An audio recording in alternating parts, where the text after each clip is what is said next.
கர்த்தருக்கு ஸ்தோத்திரம். கர்த்தராகிய இயேசு கிறிஸ்துவின் இன்ப நாமத்தில் இனிய வாழ்த்துக்கள். இன்றைய தியானத்திற்காக ஜெபித்த பொழுது தேவன் தந்த வசனம் சங்கீதங்களின் புஸ்தகம் 89 சங்கீதம் 1 கர்த்தரின் கிருபைகளை என்றென்றைக்கும் பாடுவேன், மது உண்மையை தலைமுறை தலைமுறையாக என் வாயினால் அறிவிப்பேன்.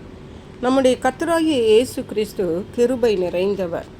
அவர் நம்மேல் கிருபையாய் இருக்கிறதுனால்தான் நாம் இன்றைக்கு இந்த உலகத்தில் இருக்கிறோம்.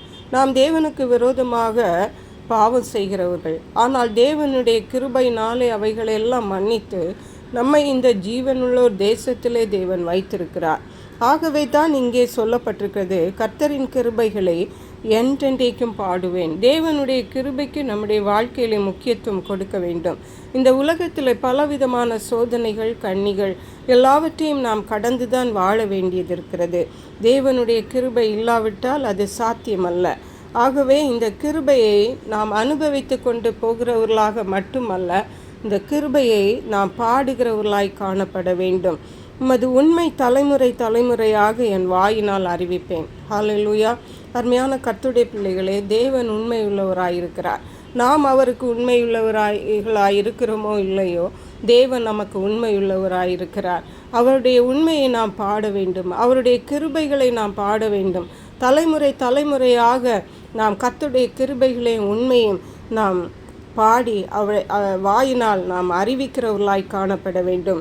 அடுத்த வசனம் சொல்லுகிறது, கிருபை என்றென்றைக்கும் ஸ்திரப்பட்டிருக்கும், மது உண்மையை வானங்களிலே ஸ்தாபிப்பீர் என்றேன். ஹல்லேலூயா.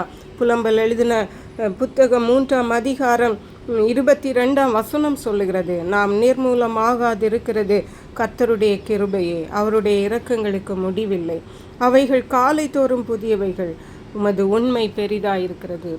பிரியமான கர்த்தருடைய பிள்ளைகளே, நாம் தேவனுடைய கிருபையினாலும் அவருடைய உண்மையினாலும் மாத்திரமே நாம் இன்றைக்கு விதமாக காணப்படுகிறோம். சூழ்நிலைகள் எப்படி இருந்தாலும் சரி, கர்த்தருடைய கிருபை இல்லாவிட்டால் நான் அழிந்து போயிருப்பேன் என்று தாவீது ராஜா சொல்லுகிறார். ஆகவே நாம் நிர்மூலமாகாதிருப்பது கர்த்தருடைய கிருபையே ஒழிய வேறு ஒன்றுமே இல்லை. 147 சங்கீதம் 11 சொல்லுகிறது, தமக்கு பயந்து தமது கிருபைக்கு காத்திருக்கிறவர்கள் மேல் கர்த்தர் பிரியமாயிருக்கிறார். ஹல்லேலூயா. நாம் தேவனுக்கு பயந்து தேவனுடைய கிருபைக்கு காத்திருக்க வேண்டும். அநேக காரியங்களுக்காக நாம் காத்திருக்கிறோம். கர்த்தருடைய கிருபைக்காக நாம் காத்திருக்கிறோமா? கர்த்தருடைய சமூகத்திலே நாம் காத்திருக்க வேண்டும்.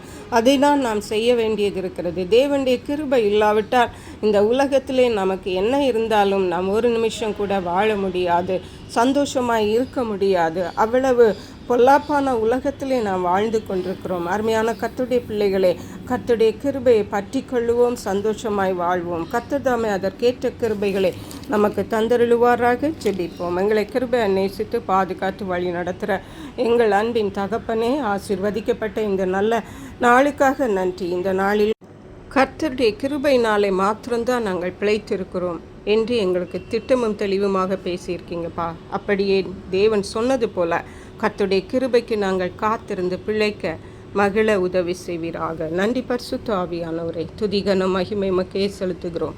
இயேசு கிறிஸ்துவின் இன்ப நாமத்தில் ஜெபிக்கிறோம் எங்கள் அன்புள்ள பரமபிதாவே, ஆமென்.